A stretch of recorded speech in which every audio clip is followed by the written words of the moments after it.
ஓம் சிவாய நம. அஸ்ட்ராலஜர் ஆயில்ய மைத்திலி. நாகதோஷத்தை குறைக்கிறதுக்கு எண்ணற்ற வழிமுறைகள் இருக்குது. நாகதோஷன்றதே ஒரு பிடிவாதத்தின் ஒரு உச்சம். நம்ம ஒரு சரியான ஒரு தெளிவில்லாத ஒரு தன்மையே இருக்கக்கூடிய ஒரு அமைப்பை கொடுக்குங்க.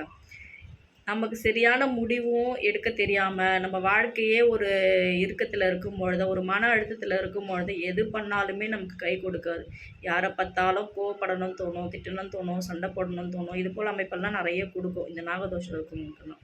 ஸோ அதுலேருந்து நாகத்தில் பேர் கொண்ட பூக்கள், ஊர்கள், சில நேரம் நாகேஸ்வரம், நாகப்பட்டினம், நாகர்கோவில், இதெல்லாம் இந்த நாகத்தோட சார்ந்த பேர்லேயே வருதெல்லாம் பரிகார ஸ்தலமாக இருக்கும் நாகதோஷத்திற்கு. நீங்கள் இதெல்லாம் நல்லா அனலைஸ் பண்ணிங்கன்னா ஏன் ஒவ்வொரு ஊர் பின்னாடி ஒவ்வொரு தலம் இருக்குது. அந்த கோவிலுக்கு பின்னாடி நிறைய பின்புலமான கதைகளும் இருக்குது. இதெல்லாம் ஏன் அந்த காலத்தில் முன்னோர்கள்லாம் வழித்தாங்கன்னா அந்தந்த தோஷத்தின் நிவர்த்திக்காக வகுத்தாங்க.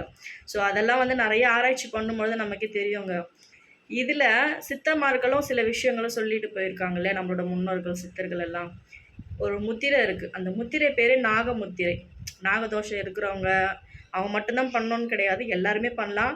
ஆனால் அவங்க அதிகமாக பண்ணும் பொழுது அவங்களுக்குள்ள அந்த எண்ணெய் ஓட்டம் சீர்படும், மனம் ஒருநிலைப்படும்.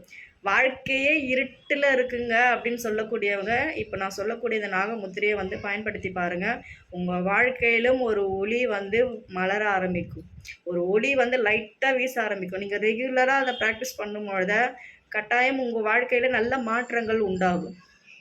உங்களுடைய கை தாங்க உங்களோட பஞ்சபூதங்களோட பிடி தான் இது. ஸோ உங்களுடைய வலது கையை இடது கை மேலே வச்சுக்கோங்க.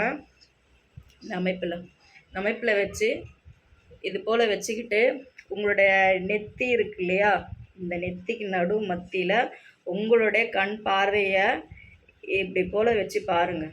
அதாவது கரெக்டாக இந்த டைரக்ஷனில் வச்சு இங்கே பார்க்கணும்.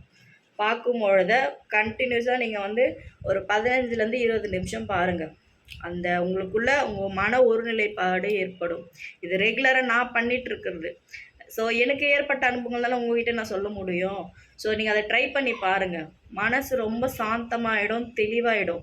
இது நாகமுத்திரை அவ்வளோ நல்லதுங்க. நம்ம எல்லாருமே அதை ப்ராக்டிஸ் பண்ணணும். ப்ராக்டிஸ் பண்ண தான் நம்மக்கிட்ட இருக்கிற சில விஷயங்கள், தன்மைகள் எல்லாம் நமக்கு மைண்டில் எப்போவுமே புரிய ஆரம்பிக்கும். நம்மளே தெளிவே இல்லாதப்போ நம்ம அடுத்தவங்களை தெளிவுபடுத்த முடியாது இல்லையா?